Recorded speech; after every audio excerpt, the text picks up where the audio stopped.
What is up, everybody? It is the PinSeekers show. I'm back with my guy, Big T. We're talking some golf. As our guy JSU says in the chat, I'm getting blamed for being late. I'll take the blame for today. I'll take it for today, but I'm not taking it any other time. Typically, we are, at least I'm nice and on time, but I am joined here by Big T, Big T, former Millie Maker winner, right? Absolutely crushes the golf every single time with our boy, Big Daddy Bryson. Hopefully it's a big year for him. I'm rooting for him to have a big year. And we're going to talk some Pebble Beach, which this is an interesting event. I know it's two different courses. We got the celebrities as well. So, without further ado, Big T the GOAT. How's it going over there, man? Yeah, golf has always been one of my favorite sports to sweat. It's been my most profitable, obviously. Even without the Millie Maker, though, it's still, I think, my number one ROI sport.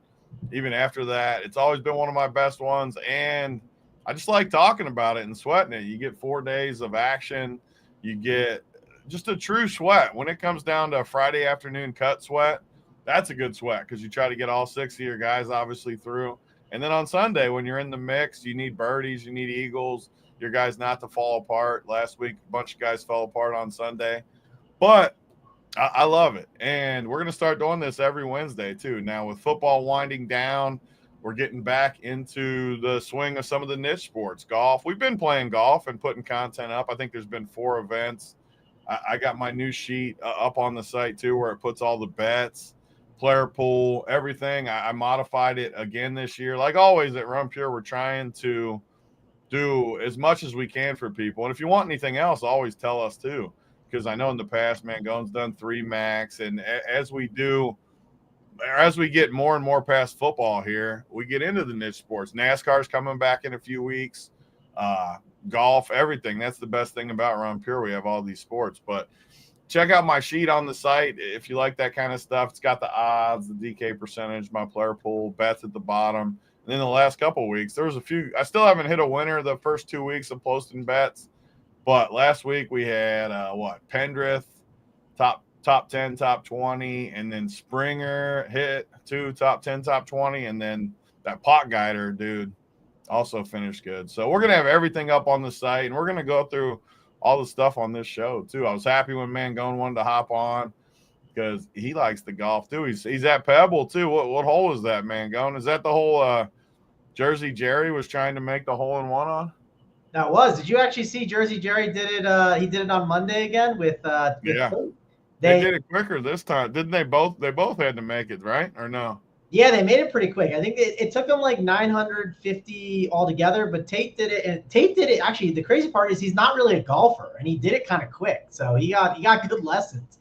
He did his. I think it's like easier than it seems on this because it's all about repetition, like making a shot. Where if you just keep like doing the same thing over and over, I think it would be way harder to make it at the actual hole. I agree. I'll tell you this. When I did the simulator, and I think I played St. Andrews with my friend and Big T. You've seen me play golf. I'm not not the best, but I'll just say this. Yeah. I played it, and I was like, man, I played pretty good at St. Andrews. And then I realized, okay, like this, it's because of the simulator, the putting. I mean, I think it's somewhat accurate. Like, I'm not saying it's like totally not accurate. All I'm saying is like, I think it'd be tougher to make the hole in one at the hole. Because even though they have like wind and stuff on the simulator, you're still inside most of the time, perfect conditions, perfect lie.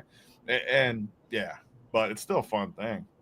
How long do you have on me for the whole one? I think it would be a fun thing to film like on the actual hole, like and just go out there and just give you like a couple buckets and you just got to keep hitting. I don't know. It depends on the hole. This hole, I mean, it would take a minute out there in the wind, I think. It would take me a while, I'll say that. It'd be great content, though. That's why those Barstool guys are just geniuses. Oh yeah, it's definitely good content. It would take me way too long. I would need a cart, a lot of balls, and we'd be making. No, someone would go get them for you. You just get to sit there and keep hitting. Yeah, that would help. We'll get Ruby. If you had to go get your balls and reload, you might run out of gas.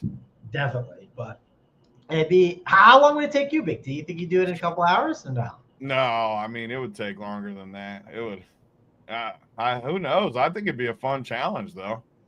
5 shots to every one. AP's in here instigating. 5 shots to 1. I Ooh. don't know. 5 shots is a big difference in the long run. All of a sudden, you're talking 500 shots to 100. Mangone might be the favorite, and 5 to 1's a big advantage. 5-1 is nice. I would say on the simulator, I like my odds. I don't like my odds as much at actual Pebble Beach. I'll say that. At real Pebble in that wind, I mean, we both might be out there till like summer. Yeah, it would take us a while, but we better pack a lunch. Pack a lunch. Yeah, JSU says I would need a bet on the green. So there you go. I need to maybe not on the green, on the need a bet on the tee box. Basically, it'd be a long couple days or more. But we got wind. I pulled up the weather report, Big T, just to kind of give a breakdown. There's not much on like Thursday and Friday. There could be some rain on Friday, but Saturday looks like the big day. Saturday and Sunday there'll be some rain. The winds will pick up, but we can't really figure that out, right? That's going to be that's the tough part. So we got to get our guys through the cut, right? That's the fun thing, and then hope the chips fall our way. And it is at Pebble Beach, and it's a pretty good event of golfers, right? Like I think we've had, obviously during the swing season, we've had just like, some really just like 2 or 3 guys above like, the 10K range. We only got 3 this time. We got some legit golfers out there, which is the nice part about it. Got Scotty Scheffler, of course, at the top, 11.9K.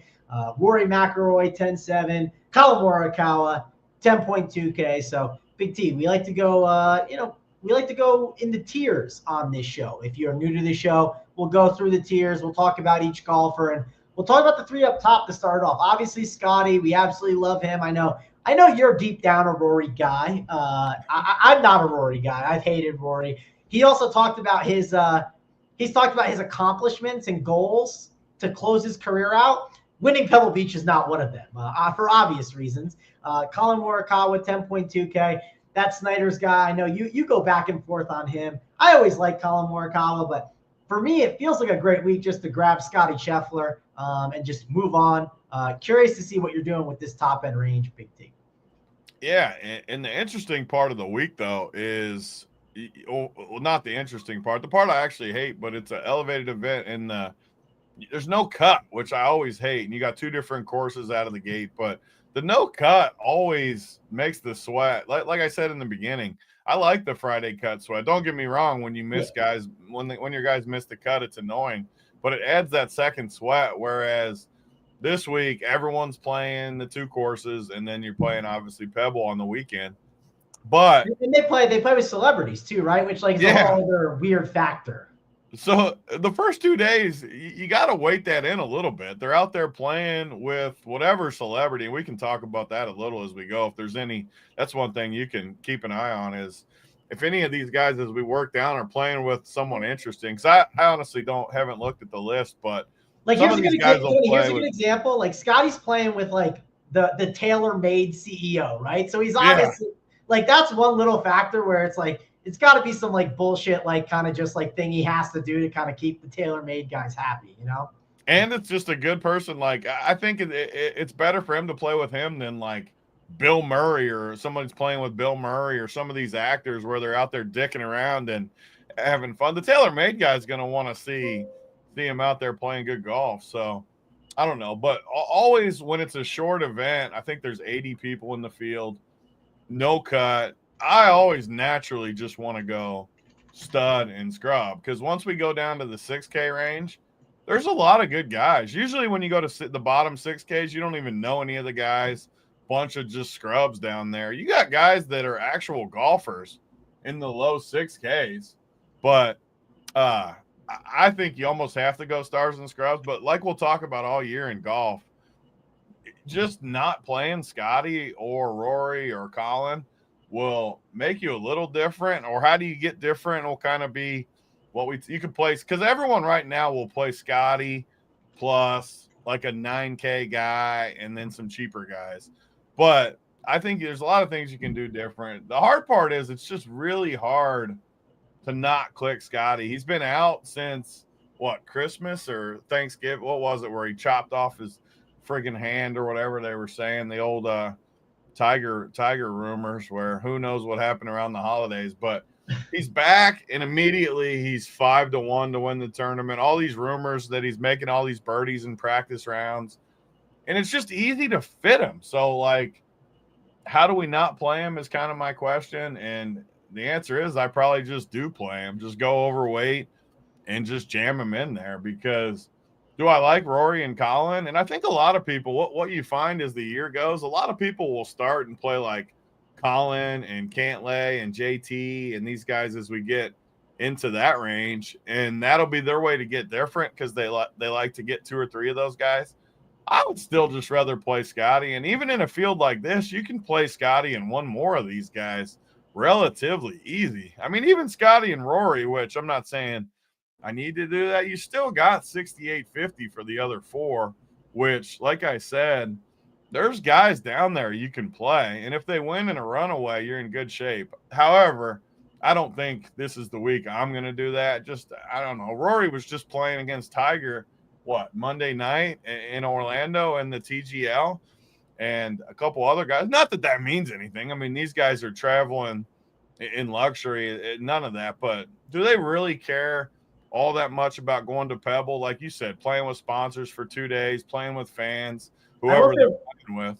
Rory's playing with he's defending champ, right? Him and the guy, the Jeff Rhodes, he's like some TBG Capital dude, like, so they won last year. I mean, I don't know, maybe they'll try to defend it, but that's who he's playing with. And Morikawa's playing with the Augusta like national club dude. So it's like no real like actual celebrities, just like guys they're shaking hands with right in the golf world and stuff. But yeah. I don't know, maybe Rory will want to defend. Well, I'm curious what you think. I don't even know, like, do they even care about like that? Because you don't even like hear about that. You hear who won the events and stuff. You never hear like who won the celebrity, because I don't think I could be wrong. This is something I think only the first 2 days are the celebrity part, and then the weekend it's just the pros. I don't think so, but I don't know. I can't. I definitely don't play Sunday. It might be three days. I don't freaking know. Maybe I'll tell you, this is literally always my least favorite event of the year. Like, I know people, and it's so damn long on top of it. Yes, I know the last few years too. They played 3 courses. I think it was Spyglass and whatever the shitty one was and Pebble, but now it's at least only 2, so it's a little bit better that way. Yeah, it's Pebble and the Spyglass Hills. So those are the 2. We got the tee times on them, and they're gonna switch them obviously. So it's hard to really just. I mean, you're not really rostering them because this guy's on this course. Then for Showdown, you are right. Showdown that matters, but we're not talking about that. So yeah. Not a huge deal, but yeah, like you said, Tony, I do think it's stars and scrubs, and I think it's kind of hard to get away from. You could make the case for the 9K guys. Of the studs, who do you think are your favorite guys? I mean, it's got to be Scotty for me. And just looking at the ownership, I was trying to pull up the ownership from around the industry, but a bunch of different places along with ours and SaberSim. In the top range, though, it's obviously Scotty, and I think Scotty might end up even higher than people have projected right now. Honestly, like you look at Saber, we have him at 40%. Yeah, like I think it'll end up in there, but I won't be surprised. It's just too easy to fit him, and his odds are so much better. But the point being, after that, I think all these other guys end up very similar. Right now on Run Pure, we got these guys low. I think our numbers are.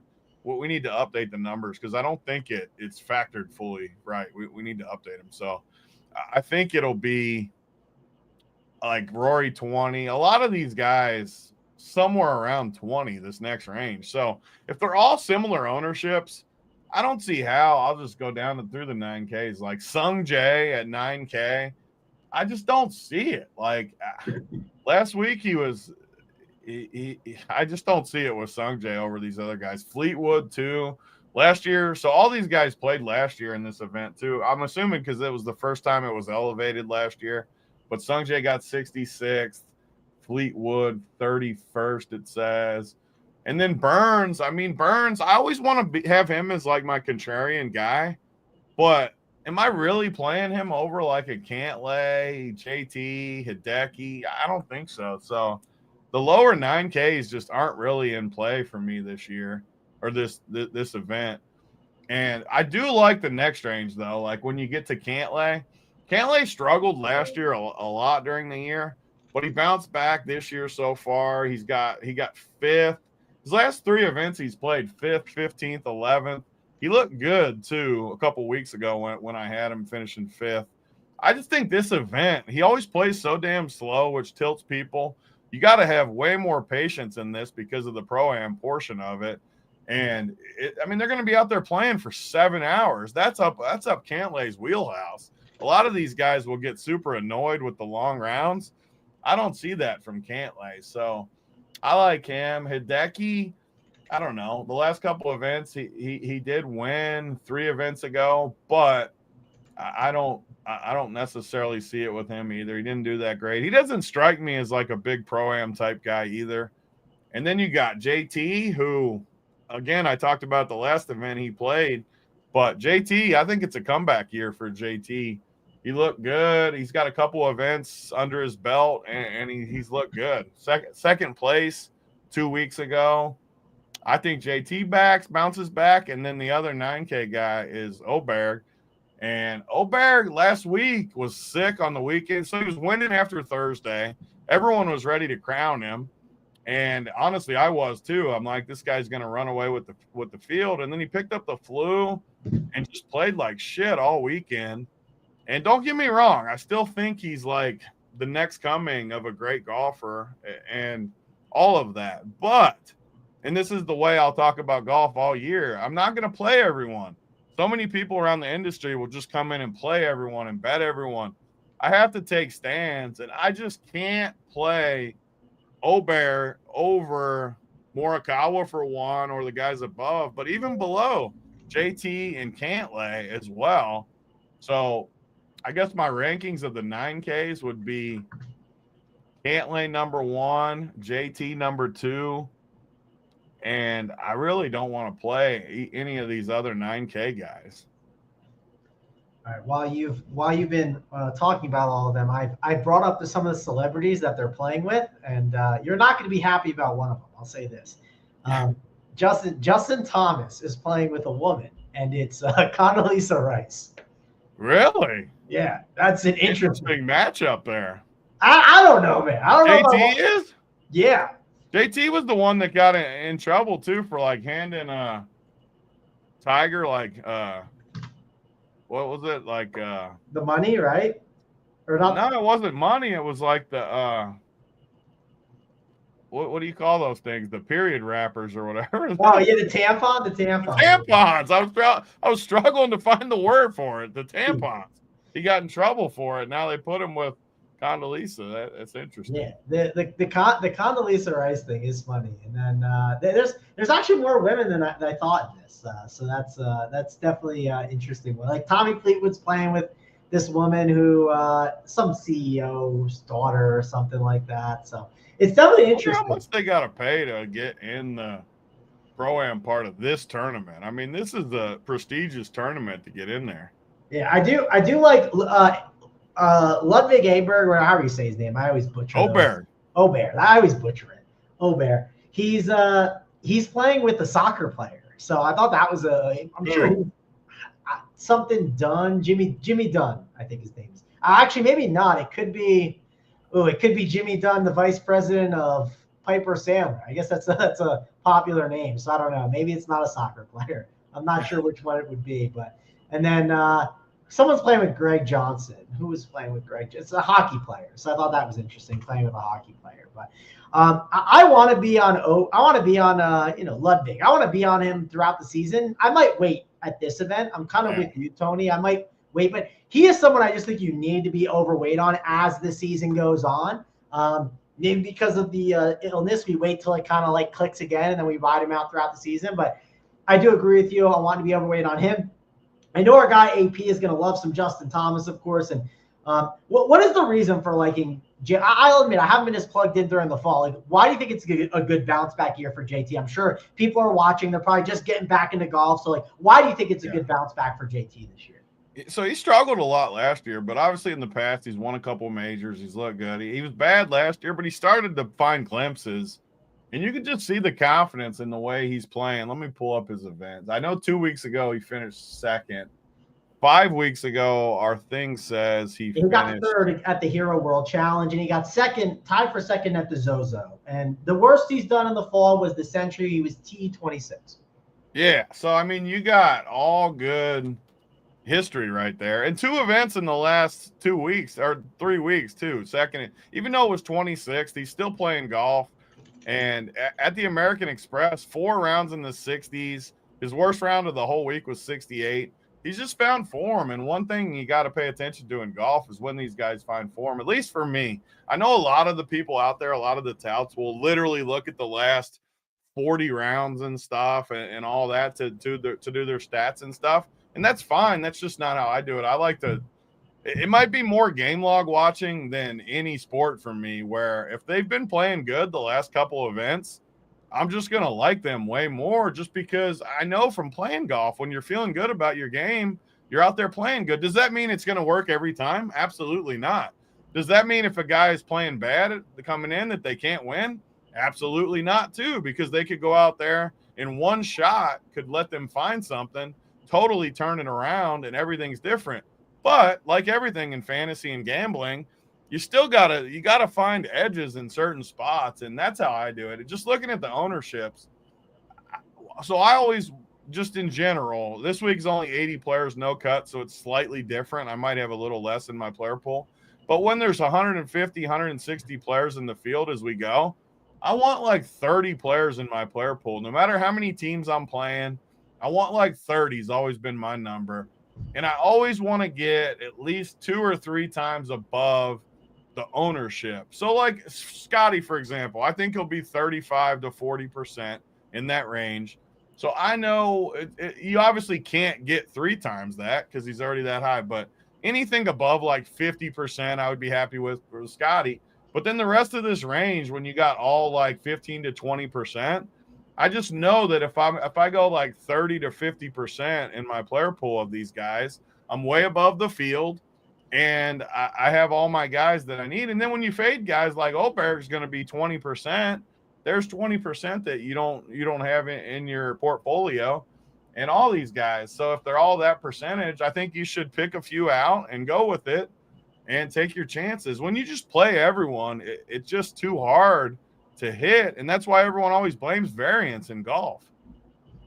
I will say I do see a lot of people complain on Twitter too, like golf is just luck, blah blah blah blah. So I think I'd rather take people will go in and play like freaking Oberg over Morikawa, and then they're like, "Well, how come this and that?" It's like they're the same ownership. How could you play Oberg over Morikawa when they're the same ownership? Doesn't make any sense. Yeah, I will admit, when it comes to ownership, one of the big conversation points I like to talk about. So I don't care as much about the ownership at the top. Now, if you tell me there's going to be a guy that's like 2% at the top, which doesn't happen a lot, right? But it can. That's a really interesting conversation to have. Like if you ever get like a Hideki at 2%, which we know he can be very up and down at times, and sometimes you can get him low owned at these bigger events with a lot of studs. But like I like to talk about the cheap guys, right? And I like to, try to fade those or get lower on those, depending on who they are, right? Sometimes they're just a mispricing, right? If you're at the Masters, one good example is I know you love some Corey Connors, right? He's just mispriced a lot sometimes at like those big majors. And that's something I'll maybe play. But some of these other events, there's just guys that are chalk that shouldn't be. And we'll talk about that as we kind of go through and down throughout this range. I did like your point on the Cantlay stuff, playing slow. He's good at doing that. One guy I did want to talk about is, I don't know if you mentioned Sam Burns too much. I bet you'll just make the argument for the price. It's tough to get there. You don't like that 9K range. He is playing with Eric Church, and I'm a big Eric Church guy. But that's that is a cool matchup for sure.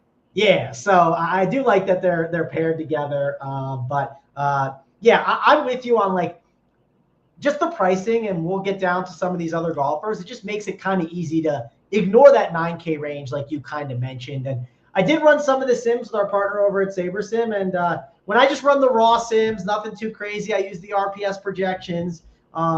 We got Scotty at 40%. You're getting a lot of Morikawa, 55%. Your guy JT, 65%. Those are some of the studs that are really, really popping over there. And you even get a little bit of Sam Burns popping there too. So figured I would at least mention that. And I'll try to drop some of those nuggets. And that's just using the sims.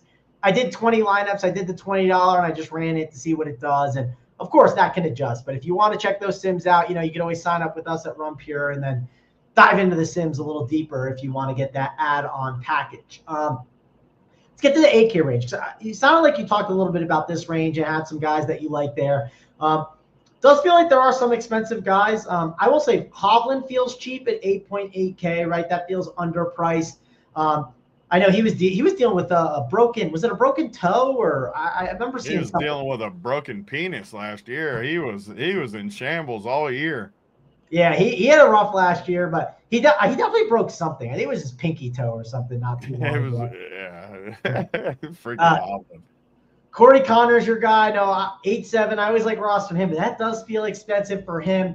Jason Day, of course, in this range at 8.9. And Jason Day is always an enigma to talk about when it comes to DFS. That does feel expensive for him, of course, but we know he can obviously roll at Pebble Beach, and he's done well there in the past. You got Wyndham Clark, Keegan Bradley, Tony Finau, Will Zalatoris, a lot of guys in this range to discuss, Big T. So talk about the 8K range and some of the guys that you're looking at. Yeah, and the 8K range is different with the ownerships, where I don't see a ton of ownership in this range, which makes it interesting. The highest, I don't think anyone gets. Again, like you can nitpick 10 to 13 and 12 to 14, like all these nitpick. But in general, this whole range is like 10% or less range. Sure, some of them could get like in the low teens or something, but there's just not a lot of ownership in here. And I mean, it's going to be this way all year for me, but I just get chalkier in golf and don't worry about like the dupes as much as other people. And this range just looks bad to me. So Jason Day, like you said, is a total enigma. He's got 3 top 10s here the last 5 years. It feels like a Jason Day event to me, where everything kind of sets up for him, how he likes to play. I just can't play. I can't pay $8,900 for Jason Day in the year 2025. I mean, come on. I just can't do it. He finished third a couple weeks ago. Last week he stunk and finished 32nd. I'm just not a Jason Day guy, so I won't play him.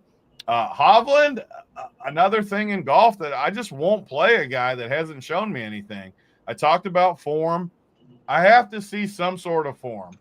He's played twice this year, I believe. Let me pull it up just to make sure.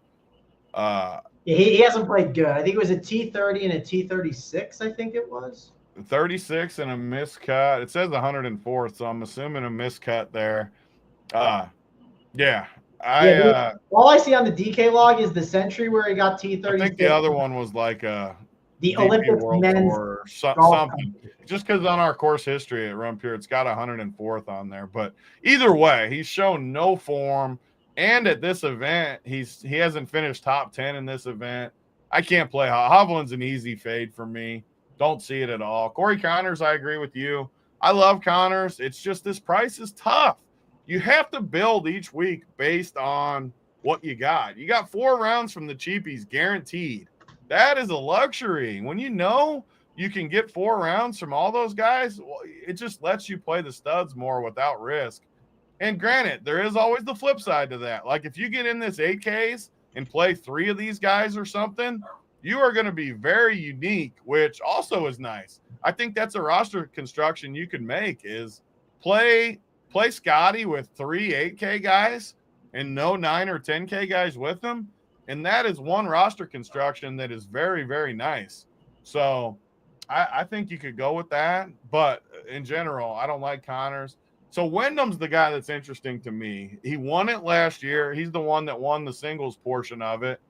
And the only thing I don't love, he didn't play like great last year.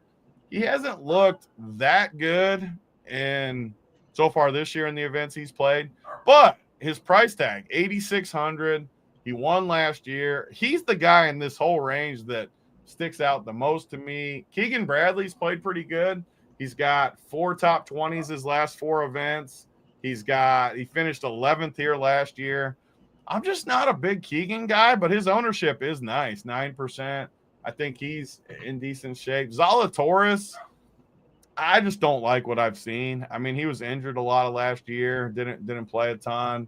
He's looked okay since he come back, but I just feel like he gets steamed more. Like it shows he's not going to be high owned, but he always gets steamed. He just always is higher than people think just because people like him. Taylor Pendrith is one guy. I played him last week. He finished 7th. He finished 7th 2 years ago here. I like Pendrith. I think this is a year he's going to crush most of the year. There's guys that we're going to ride from right now just through. And Pendrith is one of those guys for me, honestly. He's looked good. He's 8,300. I love him in this range. Tony Finau at 8,200 is a guy that, wouldn't you say everyone always likes Tony Finau? I don't know why. He's always like a trendy pick because of the price. He's always like a cash type play where everyone's like he's underpriced. But you know why he's underpriced? Because he never wins unless it's like freaking Cancun or something and a bunch of scrub like amateurs in the events. He's just not. The argument to be made this week, Tony, is, and you mentioned this before, the 8K range, there's just no one's above 10%, right? Not one person. Now, maybe one will sneak above, but no one's really getting owned in this range. Like I'm seeing him at 2%. Like there's no way he's magically going to be 10%. So he will be under owned. But I'm with you. Like Finau typically just is underpriced, and the DFS golf community has liked him. But I don't know. Maybe that'll shift this year, and maybe you'll just decide to either get on the train or you'll just decide I'm going to keep fading him based on everything. But it sounds like at 3% you're going to fade Tony Finau. I just can't play him at that range. He hasn't shown anything either. His form isn't great. He's only played here last year, 47th. I just don't see it. And again, like a lot of these guys, you got to kind of ride the wave. It's almost like baseball where you play every day. The stacks that get hot, you kind of ride the stacks that are hot. You fade the teams that aren't getting any hits. It's a lot like that where you play these streaks.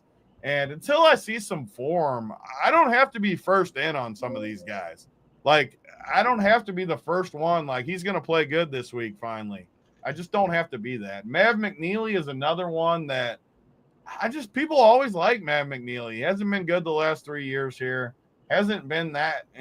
I just don't like him. Seb Straka just won 2 weeks ago to finish these last 8K guys. He just won 2 weeks ago. I always like him in events where the big dogs aren't in it. I don't like him when the big dogs are in. He's fine, but 8K, not going there. Shane Lowry, I like him in tough events with like, he is a good wind player though. So if this gets windy or something, which I think the weather's supposed to be pretty good out there. On the weekend, it could get windy and like rainy, which like he would thrive in that environment. Right. But like, you never know if that could flip. But that's the thought is Saturday and Sunday it could get a little ugly. Yeah, so I don't love the 8Ks by any means, but I like Pendrith a lot, and I think Wyndham Clark is the two guys I'm targeting. I think Wyndham Clark might be my favorite, like outright play in this range, just because you can get really good odds. We'll pull up the Gambly odds here in a minute and kind of look at some of that after we go down the list. But Wyndham, Pendrith, and who would be my third? My third would probably be. I don't know. I don't love this range. Maybe Lowry or Straka would be my third, but definitely Pendrith and Wendy would be my top two. Yeah, I think Clark is probably my favorite. I don't need to love this range though, right? I seem pretty aligned with you on a lot of it. Again, it will be different though, like you said. If you want to get there, there's nothing wrong with just building different. Scotty and three of these guys will definitely get you different.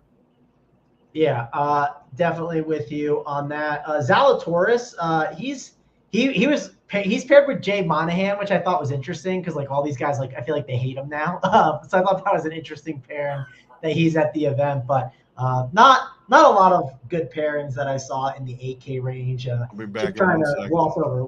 We'll get some good ones. I noticed Pau Gasol's in this event, so there's some good guys that we'll obviously talk about for sure and kind of dive into. Next up, and we're waiting for Big T, but I'll talk about the 7K range a little bit. We got Jordan Spieth is 7.9K. Actually, Tony, now that you're back, do you want to do the full 7K range or do you want to go like let's just stick up with the 76 and above or 75 and above. That's what I wanted to do too. So happy we can kind of go through that. So Jordan Spieth, he is 7.9K, which that does feel cheaper for him. He is going to be unowned in this range. The guy that looks like will be the highest owned in the 7.6 range and above is Bo Hostler. Bo Hostler actually has a pretty fun pairing. Bo Hostler is with, let me double check. He's with Steve Young. So that's an interesting Steve Young, the quarterback? Yeah, Steve Young, the quarterback. Oh, Hosler's playing with him? Yep, Bo Hosler's playing with him. So that was one that I noticed. Adam Scott is, in this range at 7.6K. I always like me some Adam Scott. Harris English, he is one that's popping in the Sims a bit. Harris English, we know he's got a good iron player. You got to have good irons here, of course. And this range doesn't have a lot of high-owned guys. Like I said, the highest-owned guy looks to be Bo Hosler in this range. Actually, no, also Bobby McIntyre. He's another one that's going to be fairly owned in this range. Not dying to play Bobby Mack. I like some more of these iron players, these 7-6 guys. I think Adam Scott, Hosler, and English are a couple of guys I'll look to. And, of course, another good iron player, Russell Henley. So Russell Henley is someone that I always like the roster. 7.9K, going to be under 10%. So I think he is a pretty good option. I do think this next range coming up, though, so there's a lot more cheaper guys that we can look at, Tony. But who are some of the guys you're looking at in this 7.6 to 7.9 range? Yeah, honestly, this range, I don't understand why people aren't higher owned. I guess just because there's so many good golfers in this tournament that it just gets spread out, which is another reason I love golf, because you can pick some guys and you get them low owned. And this range to me is loaded, where you got a lot of guys that can pop off. Spieth, I don't love Spieth ever, but he's got 3 top 10s here in the last 5 years. And he's one of those guys that just strikes me as like a pro-am guy, where he fluffs up who'd you say Spieth's playing with? Fluffing up the guy he's playing with. He's playing with Dave Ricks, the CEO of Eli Lilly Company. I don't even know what it is. It's somebody with some money. He's gonna fluff him up. I don't know. Spieth. The hard part for me with Spieth is this range is so freaking loaded with good guys. You got Russ Henley, like you talked about, great iron player.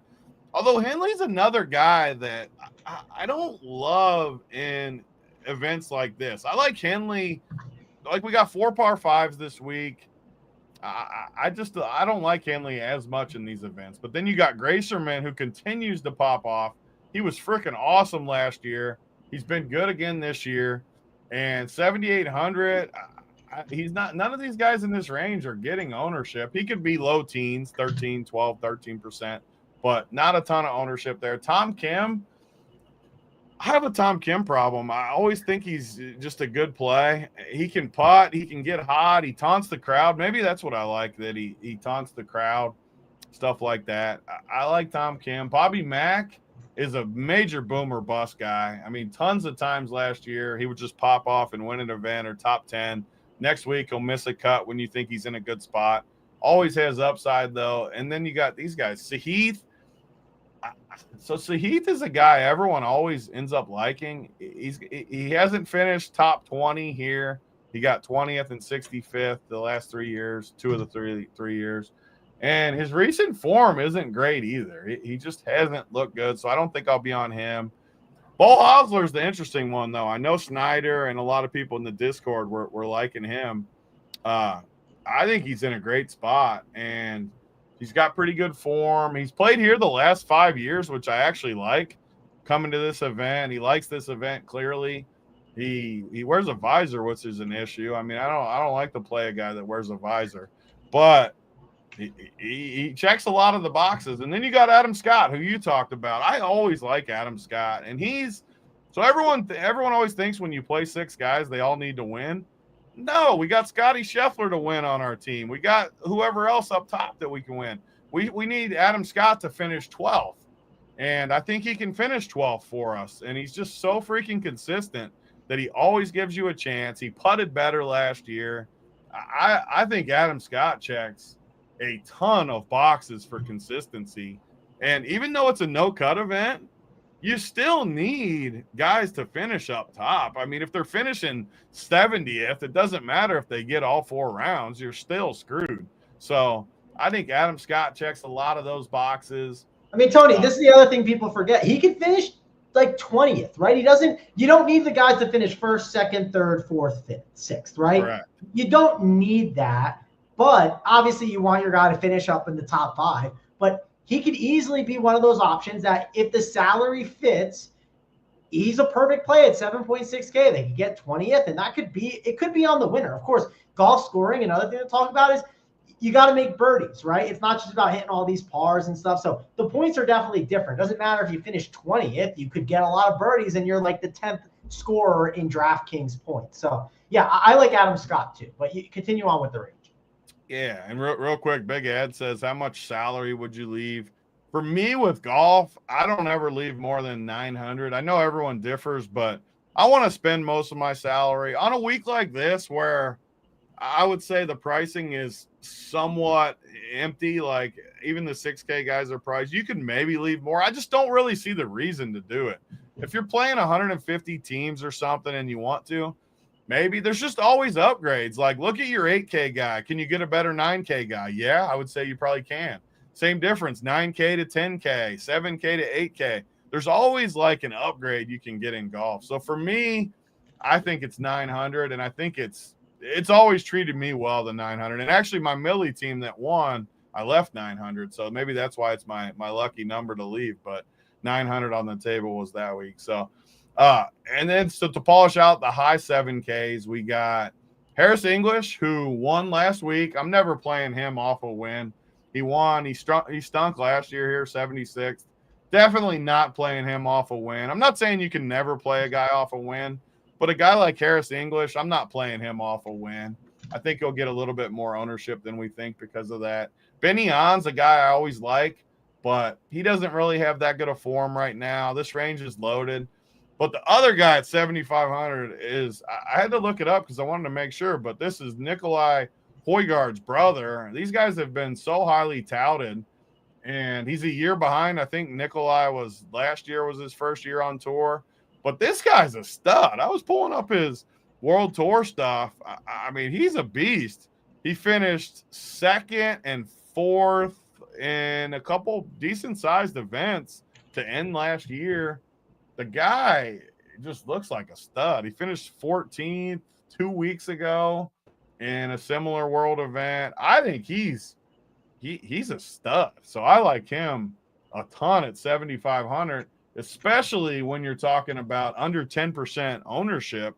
And honestly, like I bet casuals don't even know that name because he hasn't really played any events that people would see, but he's highly touted. And those are the plays I like. Like you would think he'd be like 6,800 in this field, but he's 7,500, the same price as the guy that won the damn tournament last week, Harris English, right around Adam Scott, Max Homa, all these guys. I think he's one of my favorite plays on the board, Rasmus Højgaard. Yeah, Mr. Højgaard, those guys are definitely very touted golfers. So he's definitely someone that you can make a case for. And his ownership is going to be around 10%. I guess you dipped into the 7.5 range with mentioning Højgaard. Did you mention your boy Benny On? I know you're a big Benny On guy. He's 7.5K. Did you mention him? I talked all the 75s. I like Benny On, just not this week. Probably because of how much I like Højgaard, honestly. And Scott. I love Adam Scott, and I love Højgaard, and I love Hosler. So if I love three of those guys, it's tough to play more than that in the same range. Well, this comes to a good talking point that you mentioned earlier. You talked about, hey, if I play Scotty Scheffler, I want to get well overweight on him, right? Like I want to get to if he's 35%, I probably want to get to 70% if I can. Now, with these cheap options, okay, like if I have a Rasmus Højgaard, he's at 10%, it looks like right now. Would you make it only 20%? Are you capping that? Or are you okay getting 50, 60? Like talk about that with the cheap guys, because I think obviously with them being a little bit, you're going to have guys maybe that are like 2%. What do you do with the 2% golfer? Because I think that's something that people, when building out their player pool, they don't know exactly how to handle, and they might want to cap their ownership. Yeah, it's one thing I think I've done good in golf is you got to know these numbers, exactly what you just said. And it's why ownerships are so important and why we have them up at Run Pure and wherever you want to look, you'll find some ownerships. But like if I think Højgaard's going to be like 10%, which I do, somewhere around 10, I'm going to put him in my pool, and I like him a lot. So I'm going to put him 30% to 50% is what I want. I don't want more than 50. I want 30. So at least I'm 3 times the field no matter what, up to 5 times. If I like really, really, really like someone, maybe I'd go slightly higher to 60 or 70 cap. But in golf, I don't think you really need to. The studs are different. Like you said in the beginning too. The studs, I think you can go all the way up if you wanted to. Like literally, if you wanted to play 100% Scotty, I wouldn't argue with you because he's not going to miss many cuts this year. He's going to – most weeks he's going to finish top 5. He's going to give you so many chances. Same with all those guys. If you want to go higher with them, but the guys from below the studs where they have a lot more variance, I don't want to totally go overweight on them just because you don't want one guy to ruin it. But I also don't want to only get – like if I really like Rasmus, I don't want to get 20% of them and only be 2 times the field because I feel like I'm ruining my edge.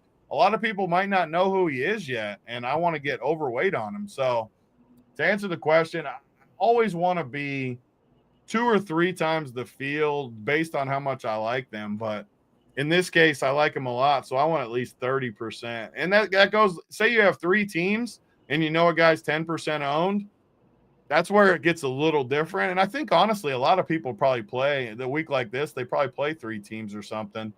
That's where I would go higher, though, and I would play him on like 2 of my 3 if I really like a guy. So, yeah, I'd be 67% according to like the numbers, but only 2 of my 3 where that's a little different than building out a 20-team set or 150-team set. Yeah, I'm with you on that. I think you brought up really good points there. Let's get to this 7 4 to 7K range. There's some interesting ones in here. So obviously Thomas Dietrich, we've talked about him a little bit and like what his upside can be. He does feel like an upside golfer. JT Poston, the Postman, Big T's playing with Pau Gasol. So he's playing with Pau Gasol. Yeah, playing with Pau, which is a funny one. So I noticed that. So the Postman, he's definitely someone popping a little bit in the Sims. Don't mind him. You got Akshay, Bhatia. Here's the really funny one. So Harry Hall. Harry Hall is playing with let's do some trivia, Tony. He's playing with a woman athlete from back like when you were in probably like high school or so, like very popular women's athlete. Can you guess that person? What? You didn't give me a whole lot. A woman's athlete when you were in like high school, like the biggest one. The biggest women's athlete in the 90s? I think she was the biggest, like 90s or early 2000s. Yes. A soccer? She got to be soccer, I assume. Yep, it's soccer. So there you go. I mean, Mia Hamm or something? I don't know. You got it. Mia Hamm. Look at that. I did? Yeah. I mean, to be fair, there weren't like many popular women's athletes in the early 2000s, right? So, I was trying to think like tennis or soccer. And tennis so Mia Hamm plays with who now that I'm thinking about it? Harry Hall. So that's an interesting combo. Yeah, I know. It's definitely, I think it's very interesting combination there. Isn't Mia Hamm like married to like no more Garcia Pera or something? I mean, I don't know if they still are. We should check. You never know with the celebrities. You don't know. Let me see. Mia Hamm. Let's see. Let's figure it out. Yeah, they look like they're still together. So, but yeah, Mia Hamm will be playing in it. So I'm curious to see how she is. So obviously, you got Harry Hall. I know he's got some upside too. Tom Hogue is definitely someone that projects pretty well. I do think he is a good play in this range. You got JSU's boy JJ Spoon. He's in this range as well, and of course, a bunch of other options like Denny Fitzpatrick, Minwoo Lee, Siwoo Kim, Matthew Fitzpatrick. So Cam Young. A lot of guys in this range, Tony. Obviously, you're not going to play every single one of them, but who are some of the guys that are sticking out to you? And this is the range that I actually like less than the people. I like that last range a ton, the high 7s. I hate this range, though. Like Max Homa, what an absolute garbage can. Like, this dude sucks. Max, if you're out there watching, you suck. Hopefully that motivates you because I know you get motivated by people calling you out. Because, man, you stink. You absolutely stink.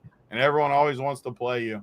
Dietrich, I like Dietrich, but I don't know. I don't love him this week. Posting, same thing. Akshay is going to blow into the sea if he gets a little bit of wind. They're gonna blow him right out to the water. Hoagie's finished top 6 2 of the last 3 years. I don't know though. I don't love him either. Harry Hall though, you got me interested because he's been playing good golf. 3 top 21s the last 4 weeks, 2 top 10s, and I just think he's a pretty good golfer. I think he's even a Snyder soldier.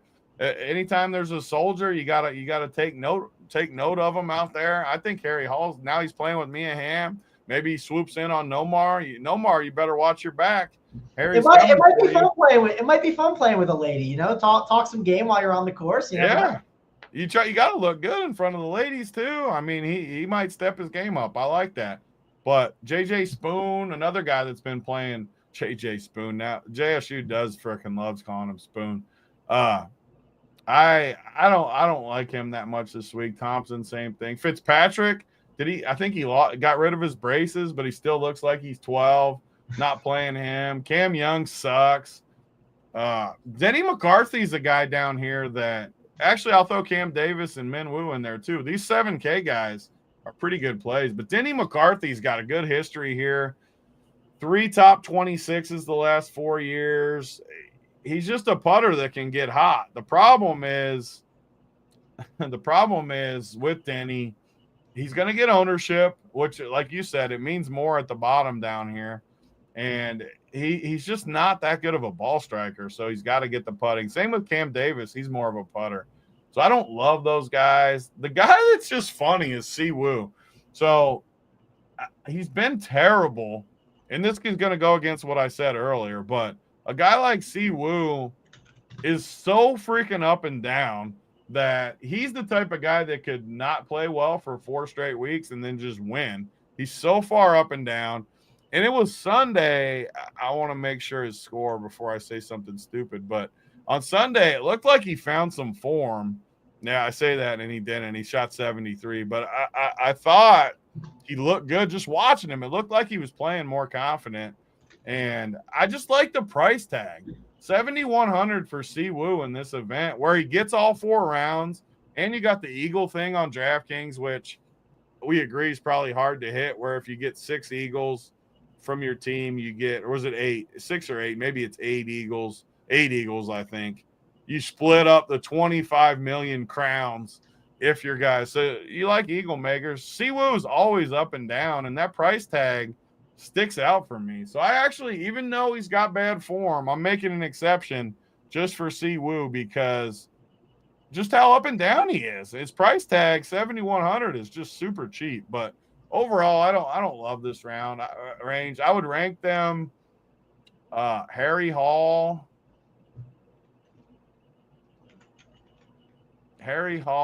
and Si Woo. Who was the other guy? I liked one more in this range too. Poston, did you like him? No.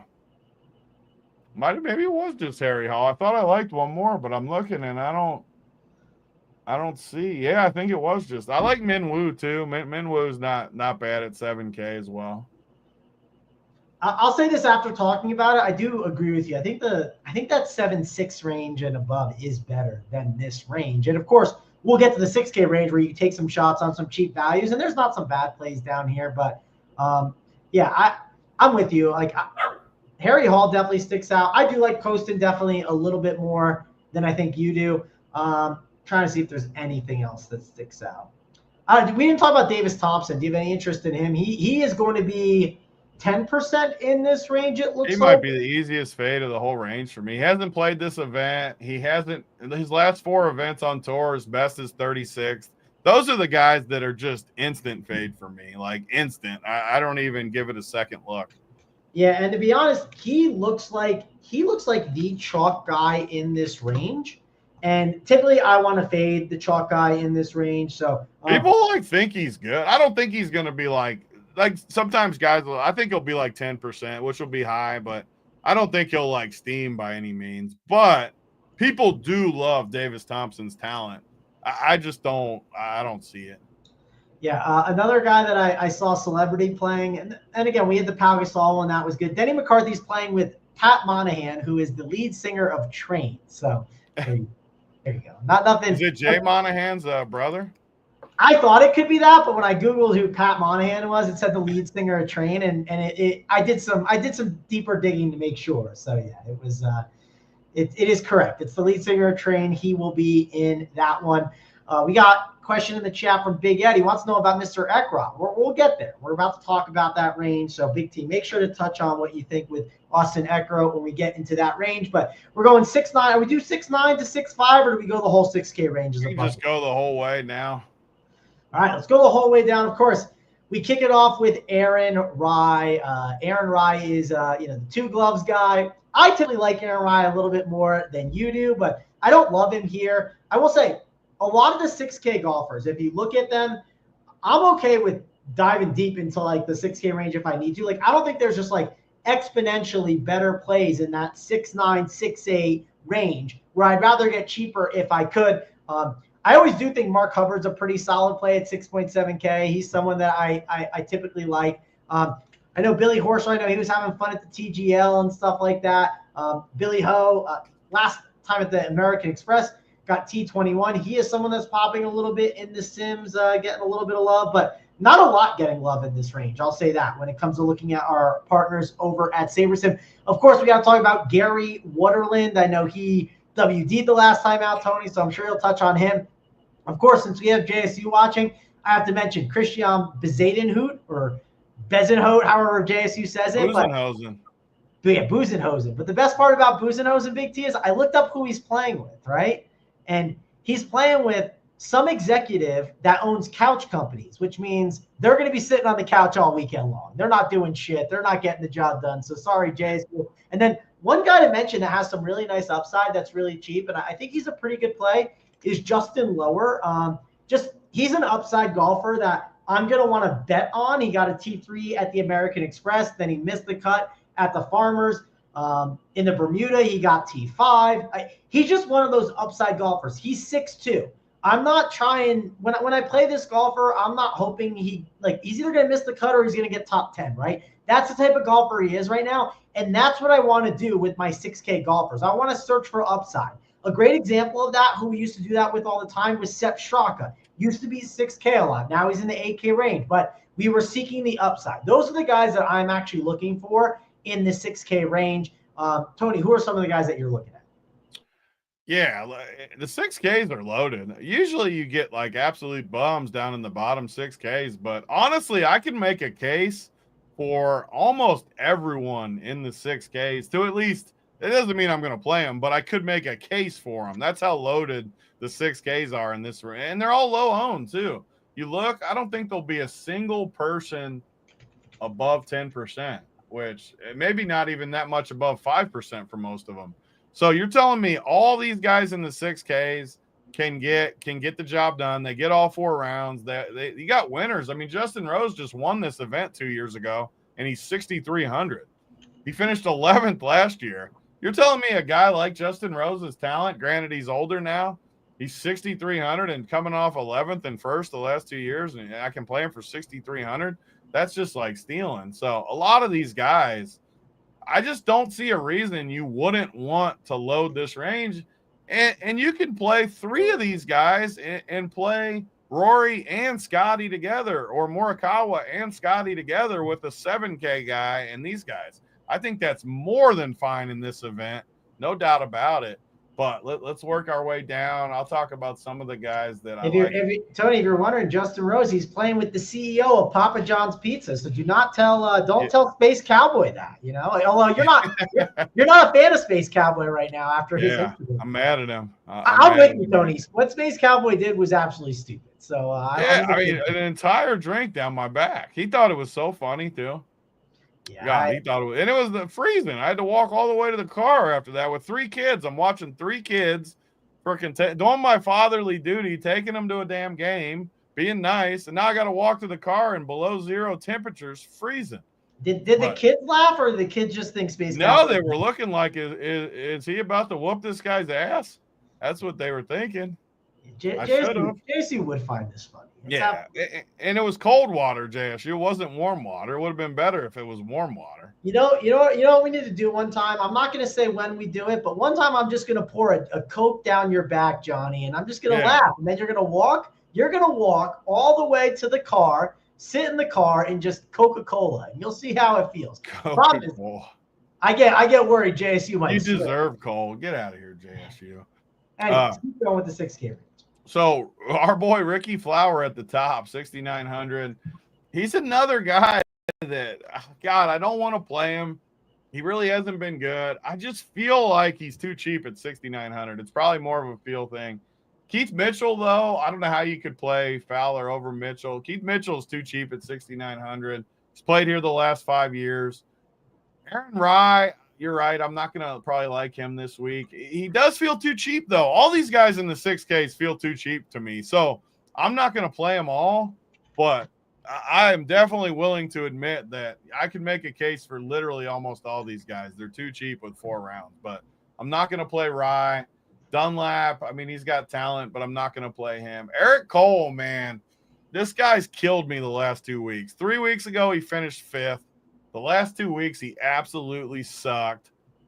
I just don't see it, but he did finish top 15 the last 2 years, and this just feels like a flop lag spot to me. I mean, this guy is 6,800. He's a talented guy. Can I really let him burn me 3 straight weeks is the question. I might have to because the price is too cheap, I think. I kind of like Eric Cole. Sam Stevens, I don't think I'll really – he finished 2nd last week. I don't really want to go there, though. Jaeger, no. I think it's Sam Stevenson's. I just looked it up. Let me double check. Sam Stevens is playing – I think he's playing with Mary Meeker. So Mary Ferguson. Yeah, he's playing with a Mary out there. So Mary.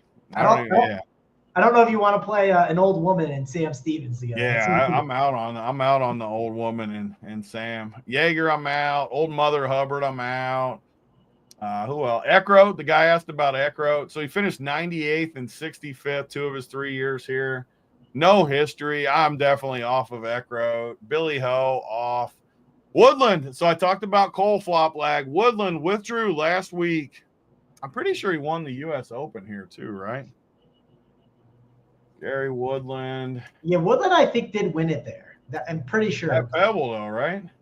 Yeah, it was definitely a West Coast. Yeah, he won it at Pebble. I wanted to make sure before I said it, just to not be an idiot. But so he won here, and this is my point. Gary Woodland, he withdrew last week, screwed me.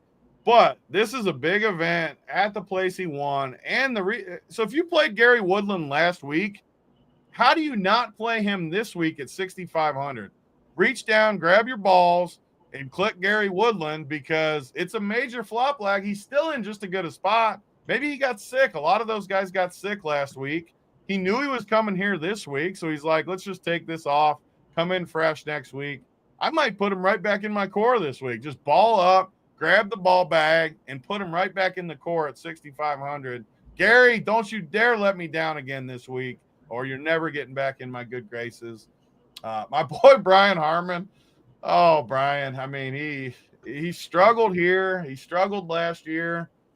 He's always come through for me, so I hate just saying not to play Brian Harmon, but, man, it doesn't look like a good spot. Outside of the price, I mean, 6,500 does feel cheap for Brian Harmon, but, man, the form looks bad and the course history looks bad, which is 2 red flags for me. So I don't know if I'll get a ton. I will play at least some out of respect for his greatness, but I don't love him. Buzenhosen, he's finished 20th and 14th here, so actually pretty good history for Buzenhosen.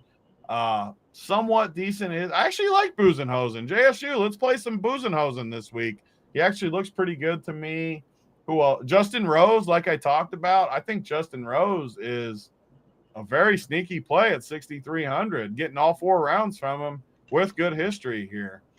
Who else down here? Lee Hodges, like you talked about. I think Lee Hodges is like the odds play down here.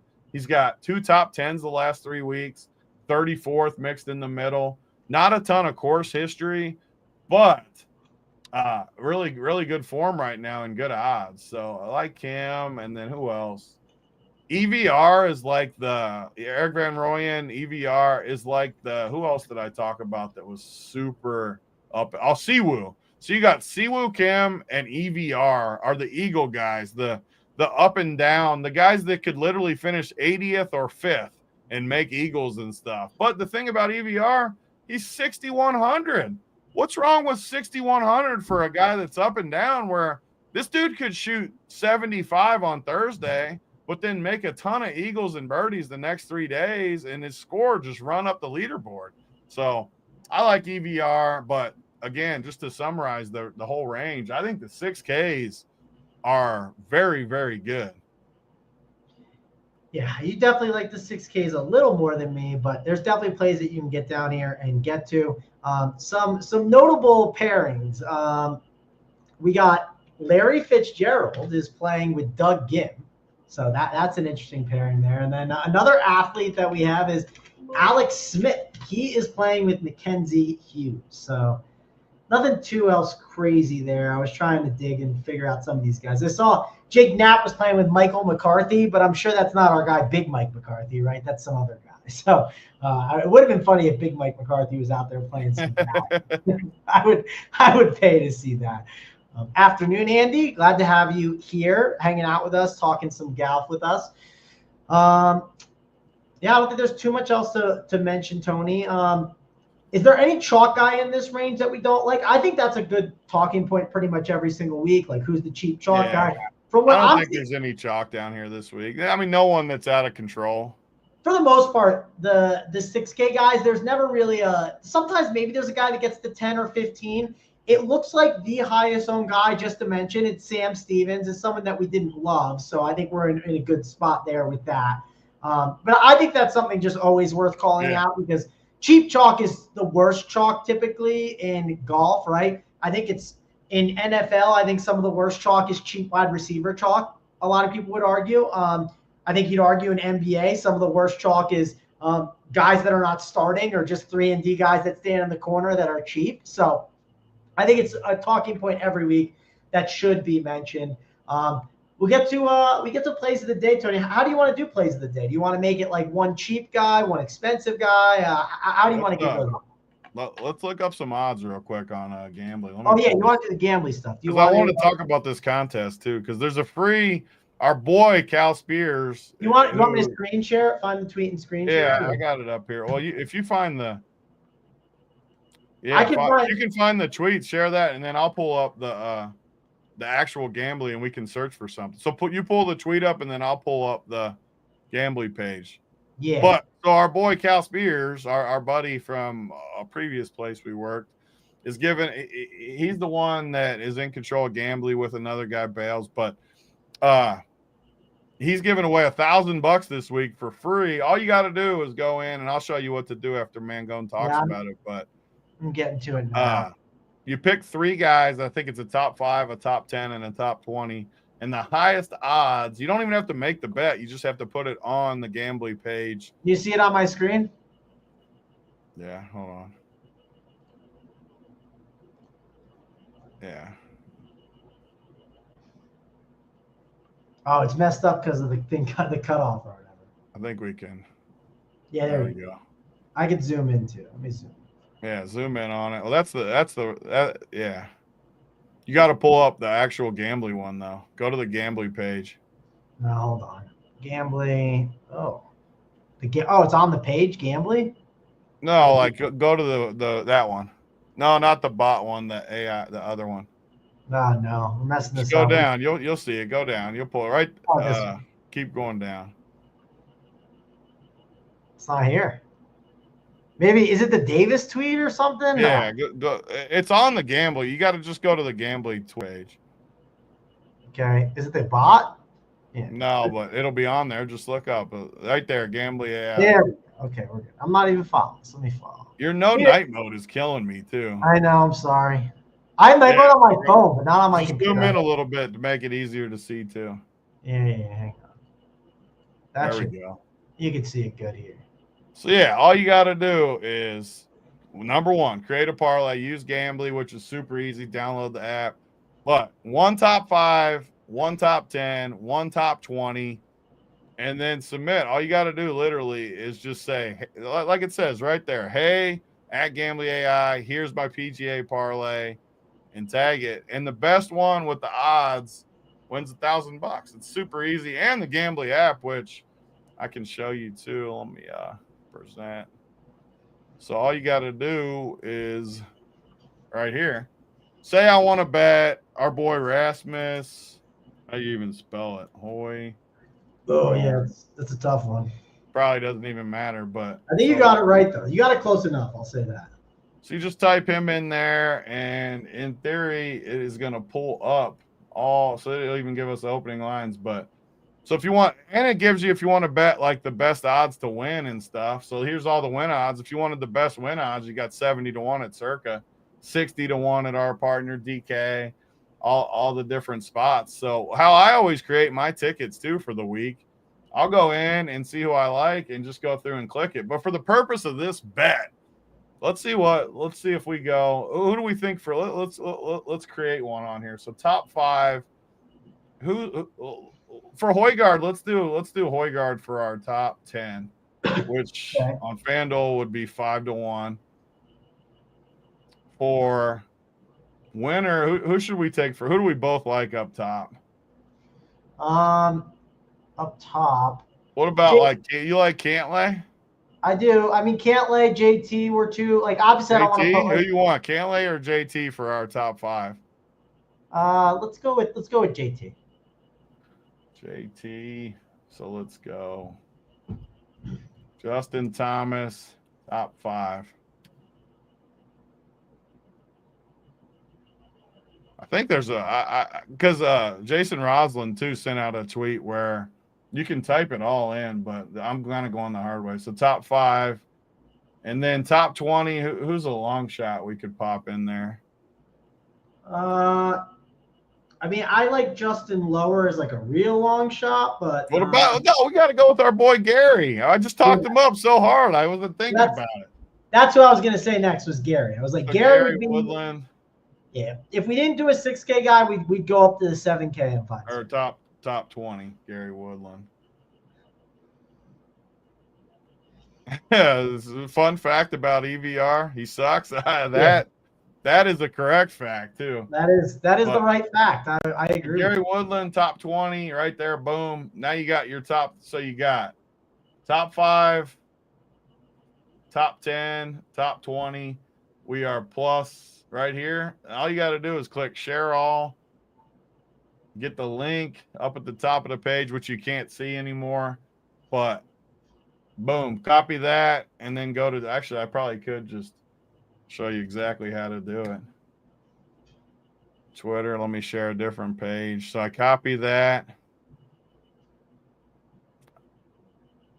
Share this tab instead. Can you see it? Yeah, I see it. So what did it say? Hey, Gambly. What was it? Pull it up on your thing and see what, just so I do it right. I know. I exited out, so I'm pulling it up now. Gambly AI. Oh, if my computer would load. But you just paste it in right here too. That was straight off the other thing. Here is my parlay or whatever. Yeah, you say where is it? Was it share your bet slip, share bet slip feature, tag, say, hey Gambly II, here is my PGA parlay. Yeah. So here it is. Hey Gambly, here's my PGA parlay with the slip, and then just post it and you're in the contest. Free $1,000. Who doesn't like getting money from Cam or from Cal? I mean, I'm sorry, I was thinking differently. From Cal, who doesn't like getting money from Cal? But I want to show one more thing too, because I think on this, so let's clear this out. I think if you do like, so say, give me a slip with Justin Thomas, top 5, FanDuel, just for the sake of argument, just to make it easy. Cantlay, top 10 on FanDuel, and Gary Woodland, top 20 FanDuel. See if this. What's the chances I actually do this right to get it work? But the Jason Roslin did send a tweet where this worked, so let's see if I can actually do it on cue without totally jacking it up. But so right here, there. I mean, it did give me MGM, but look at that: top 5, top 10, top 20. Boom! It probably lets me go to. Oh, click the wrong. It gave you BetMGM. So let's just change the wording real quick, just because this is probably a good sample too. So give me a FanDuel slip. Yeah, and then I think that's probably the better way to do it. You got to put I would put a comma. No. We'll just test it. We'll give it a little test spin here. This is good. Well, we're testing this is what's awesome about it. Right there. Look at that. Yeah, So that's how you should do it. When you're entering this contest, I should have done this first. But give me a FanDuel slip with Justin Thomas top 5, Patrick Cantlay top 10. I still have the on FanDuel on there because I'm a donkey, but it still worked. And then right there, boom, you got all 3 of them: top 5, top 10, top 20. 56 to 1, and then literally all you got to do, click share, go. And one more thing, I mean, it's just the coolest stuff for sure. Like I just get hooked on this stuff, but how do I get back to the, hold on, because it gives you some odds too if you go to the main, like right here. So PGA parlay contest ideas. So here it would have showed us too if I clicked it and it wasn't a total donkey, but yeah, that shows you some sample ones that you can do with it. But everyone gets the point. We can get to our. Can you real quick? Could you go back to it real quick? I wanted to ask you. Can I look up like the leaderboard, like, and just be like, can you show me like the full leaderboard of everything and like see all the odds and shop it? Is that possible in gambling? I don't know if the whole like the whole odds board. Yeah, I guess type in like show me like PGA odds board for Pebble Beach or something. I don't know. It might not be able to, but I was curious. I was curious if if I just want to look at the odds and compare, if it'll show it. I mean, I figured it's not that difficult, but it could be too much information. There you go, right there. All right, so it gives you it, but it's going to show better because it gives you the best price for each guy. Actually, now click on the arrow next to it to see. Like, is it going to, yeah, it shows you all of them. Okay, so this is cool. Okay. Yeah. I like this a lot. And you can go right down the list, whoever you want. Where's my boy, and first round winner. So you can click that too. First round leaders. Yeah. All these are all first round leaders. All here. Yeah, you click see winner and now it's going to show you them all, right? And you can shop it. And then if like, let's say you don't have one of these books, right? You might not have access to Circa or something like, you can just click that and then like sift through it and figure out, oh, DK's got the better one or this one. This is a great way to do it. If you know who you want to bet on to win, this is a great way to do it. You can compare. Another thing you can do, Tony, and I think this is a great thing to do for DFS, I like to compare the odds and be like, hey, maybe I think this book is a sharper book and they have better win odds on X golfer, right? Like if you think DK is the sharpest book for golf, let's say you do, they got him at 120 to 1, while Circa's got him, or FanDuel's got him at 150 to 1. And that just shows me that if I trust that book more, I actually want to invest more in this golfer in DFS. And that's one thing I definitely do when it comes to fantasy. So I actually think this is a great way to use the tool. And when you're betting these winners, which again, I've kind of been posting it all year. I can actually, let me share that too while we're doing it. But so on my golf sheet,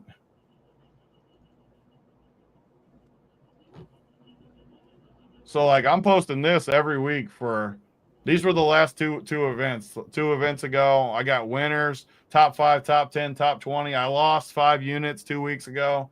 I won a little over 5 units last week on the Farmers. But when you sign up for Run Pure, I'm putting this up every week. I don't have this week's up yet because I'm about to do it later today. But you'll get my full player pool right here. I'm going to rank everybody, my GPP percentages, notes on them, all the way down. As we talked about, it's not up yet, and then my whole betting card, which is going to be right in here. So you're going to get that every single week. And that's how you should do it. Like, you can save so much value by price shopping. Yeah, we're DK partner. I'm going to bet almost all my stuff at DK. 100% I'm going to. But doesn't mean you can't price shop, especially in golf, where the difference between 100, say you pick 2 or 3 winners a year. Well, depending on how many guys you bet. Like, I'm going to bet a couple, 3, 4 guys each week. Say you win 4 times a year. If you're taking 120 to 1 instead of 80 to 1, you are making a lot more money off your 4 winners than if you just go in and blind click it. So I think the gambling tools are off the charts good for that kind of stuff. Oh, yeah, 1,000%. Definitely a good way to do it. And check out all the stuff that we got here at Run Pure. You use that code RPS15, gets you 15% off your first payment. And Tony, talk about, I guess, before we kind of do our plays and everything, talk about this week what we're doing with Super Bowl. We're obviously going to do a ton of cool stuff. So just give the people a little bit of groundwork of some of the stuff we're going to do. Yeah, we're going to roll out all kinds of stuff. And we're going to do giveaways too. We're going to probably do a show every single day. Monday through Friday, a show every day. I don't know if we'll do one on Saturday, but then Sunday we'll do a show as well. So you're going to have shows every day, and we're going to do giveaways. I don't have the list yet of what we're going to give away. We'll have that by Friday probably. But giveaways every day and shows every day to finish football out, obviously with the massive contest coming for the Super Bowl. It's going to be a fun week, and this week's a little slower, but we got golf, we got MMA, we got college hoops. Stevie Boynton's been continuing to give me winners every single day in college hoops. Plenty of going on at Rum Pure still. And our boy Ronnie says, can you post more than one? I mean, you can try. I think only one will work. You can try to game the system, but I don't know if it'll void you if you get caught or something. Just put one in. Pick one winner. It's free $1,000. I don't think there'll be that many people that enter too. There'll probably only be, I don't know, 50 people that get in or something. It's not that crazy. You can win $1,000. There won't be as many as you think because of the steps that you have to do. Yeah, and people got to figure it out. Like, well, we did it live on air, so it's not super complicated. But if you're just at home by yourself, you gotta get in there and play with it a little bit. You gotta warm it up, as Mangone says. You got to get in there and tinker with it a little bit. Yep, got to get there and tinker with it for sure, and you'll find it. You'll figure it out and get it right. Also, if you can hit that like and subscribe to the channel, we would appreciate it over here at Rum Pure, and that's when you'll know when we go live with all those free contests and stuff that we are going to do. And we'll be live here every week talking about the Gap. So be sure to check us out here. Give it a little tickle, Sam Bobendreyer. Yeah. You got to give it a little flick, a little tickle. Yeah, sometimes you got to give it a little flick and a little tickle. Let's get the plays of the day for the people. That way we can get on out of here.